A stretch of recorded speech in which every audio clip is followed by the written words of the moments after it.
এই ভাটা মাছগুলো না একদম মানে লাল লাল করে ভেজে পেঁয়াজ দিয়ে টমেটো দিয়ে রান্না করলে আমার বেশ ভালো লাগে। অনেকেই হয়তো সবজি দিয়ে রান্না করে, কিন্তু আমি সবজি দিয়ে খুব একটা রান্না করি না।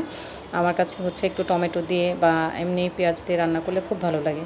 এজন্য আমি ভালো করে একটু ভেজে নিচ্ছি। ভেজে এখন হচ্ছে আমি এটাকে পেঁয়াজটা লাল করে ভেজে নিলাম।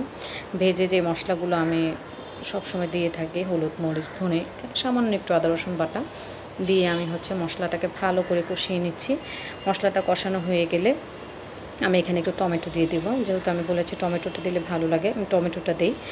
তো আমি টমেটোটা দিয়ে নিলাম। টমেটোটা দিয়ে আমি এটাকে একটু ভালো করে কষিয়ে তেলটা বের করে নিব। তারপরে তো মাছটা দিয়ে দিলাম। মাছটা দিয়ে একটু পানি দিয়ে হচ্ছে আমি কাঁচা মাছ ধনেপাতা দিয়ে কিছুক্ষণ ফুটাবো।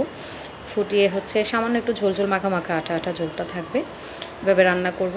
এভাবে রান্না করে দেখবেন কেমন লাগে। আমি জানি অনেকেই এভাবে রান্না করেন, অনেকে আবার সবজি দিয়েও রান্না করেন, কিন্তু আমার এভাবে খুবই ভালো লাগে। আর এটা খেতেও বেশ ভালো।